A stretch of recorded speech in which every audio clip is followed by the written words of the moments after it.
Antes da gente seguir com o vídeo, eu tenho um pequeno aviso pra dar. Por mais que eu não vá abordar nenhum tipo de conteúdo explícito, eu não acho que esse vídeo é recomendado para todas as idades.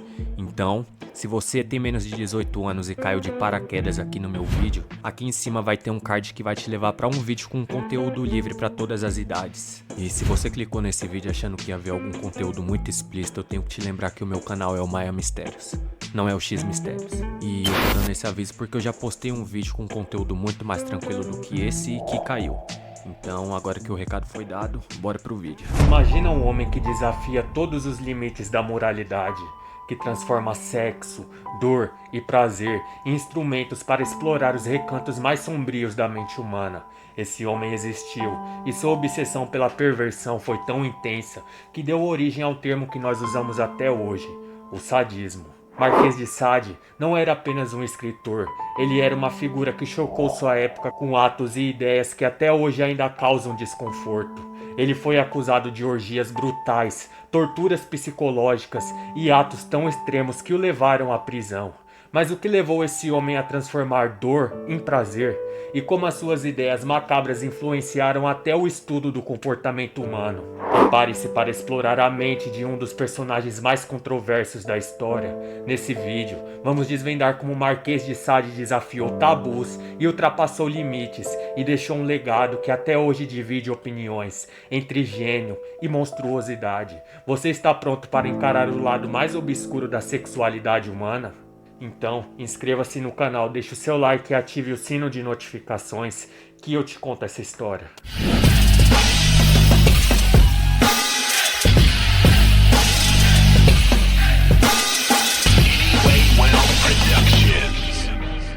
Agora, vamos falar sobre a vida deste homem, que parecia decidido a passar por cima de qualquer regra ou limite da sua época.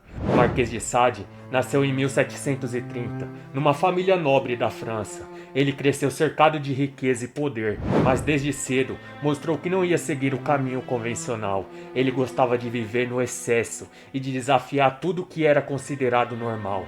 Sade ganhou fama pelas suas festas luxuosas que ele promovia, mas que rapidamente se tornava algo muito mais sombrio. Acusações de abuso, violências e até práticas bizarras começaram a surgir. Em uma dessas festas, ele foi acusado de usar cera quente e chicotes em mulheres, o que chamou a atenção da justiça. Só que por ser da nobreza, ele conseguiu escapar de todas essas punições. Eu acho que nesse ponto já deu pra ficar bem claro que ninguém ia pra essas festas pela bebida, não é? E olha, se você é do tipo que lê 50 tons de cinza e acha que aquilo é sadismo, bom, talvez seja melhor eu nem entrar em detalhes sobre as coisas que rolavam nessas festas. Eu só vou dizer que o tal do Christian Grey ia sentar na mesa junto com as crianças perto do Marquês de Sade e seus convidados. O que realmente complicou a sua vida foi quando ele foi acusado de envenenar empregadas com doces misturados com substâncias afrodisíacas.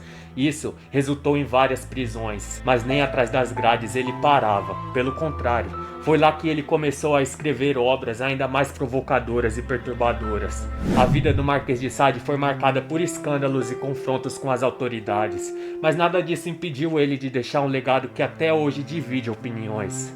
Vamos continuar desvendando a mente desse homem que chocou o mundo com suas ideias e ações. Mas a verdadeira marca que o Marquês de Sade deixou para o mundo não veio apenas da polêmica da sua vida pessoal. Foi na escrita que ele realmente expôs a sua visão do mundo e deu forma às ideias que chocaram gerações. As suas obras não eram apenas provocativas, elas eram um mergulho profundo naquilo que existe de mais obscuro na mente humana. Agora, vamos explorar os textos que fizeram dele uma figura tão infame, que desafiam tabus e continuam a causar desconforto até os dias de hoje.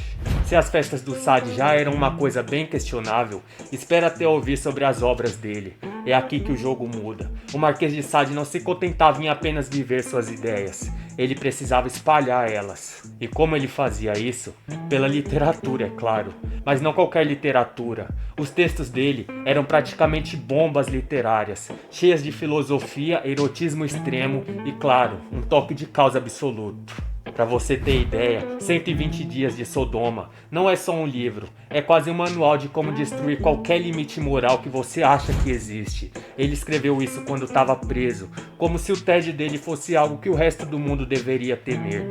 A história é um desfile de atrocidades, com cenas tão explícitas que fazem qualquer filme proibido parecer um conto de fadas. Mas por trás de toda essa perversão existia algo muito maior.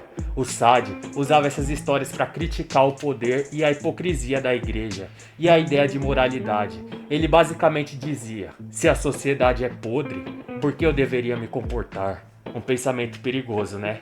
Não é à toa que as obras dele foram banidas, queimadas e perseguidas por séculos. E tem mais. Sade não escrevia só para chocar o mundo, mas para provocar reflexão. Ele defendia que o ser humano é por natureza um animal egoísta e destrutivo, e que tentar esconder isso com regras e moralidade só tornava as pessoas mais hipócritas. Quer dizer, ele não era apenas um escritor, era um revolucionário das sombras. Mas calma aí, porque não dá pra falar das obras do Sade sem mencionar o impacto que elas tiveram até hoje. Os textos de Sade dividem várias opiniões. Tem quem diga que ele era um gênio, outros juram que era um maluco, e tem aqueles que até hoje leem essas histórias trancados no quarto. E aí, deixa aqui nos comentários em qual desses grupos você acha que se encaixa. Se a vida do Marquês de Sade foi um espetáculo de excesso e polêmicas, a queda dele foi menos teatral. Depois de tantas festas, obras controversas, o destino dele acabou sendo um lugar bem sombrio. As prisões e manicômios da França. Basicamente, o Sade passou boa parte de sua vida tentando escapar da moralidade imposta pela sociedade, e o pagamento por isso foi ser trancafiado. Ele passou seus últimos anos no manicômio de Charenton, onde ironicamente continuava escrevendo as suas obras e organizando peças de teatro para os outros internos. Até nisso, ele não conseguiu parar de provocar e de desafiar. Foi lá que ele morreu em 1814, aos 74 anos. Partiu, mas deixou um rastro de caos e ideias impossíveis de apagar. Mesmo preso, depois de morto, o impacto do Marquês de Sade não diminuiu. Na verdade, o nome dele virou sinônimo de algo que mexe com tabus até os dias de hoje. Pensa bem, quantas pessoas conseguem viver de forma tão extrema que acabam dando origem ao conceito inteiro? O sadismo, que a gente fala hoje em dia, nasceu das obras e da filosofia dele. Algo que mistura prazer, dor e uma crítica pesada às hipocrisias humanas. É um legado que incomoda, provoca e para muita gente continua sendo uma coisa irresistível.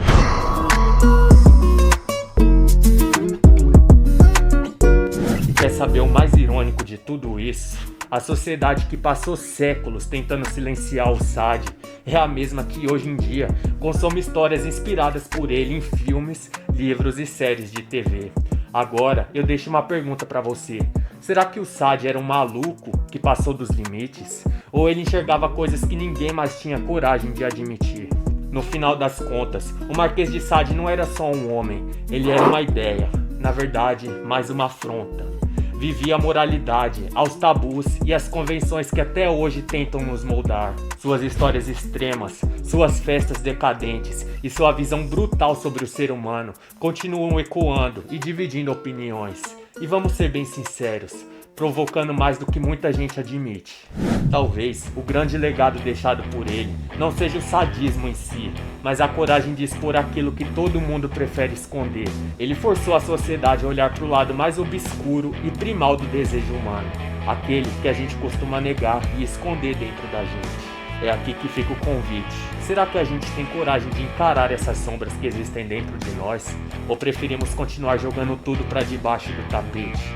Afinal, como o próprio Sade talvez diria, o que realmente nos define não é o que nós mostramos ao mundo, mas aquilo que escondemos na escuridão, trancado a 7 chaves dentro de nós mesmos.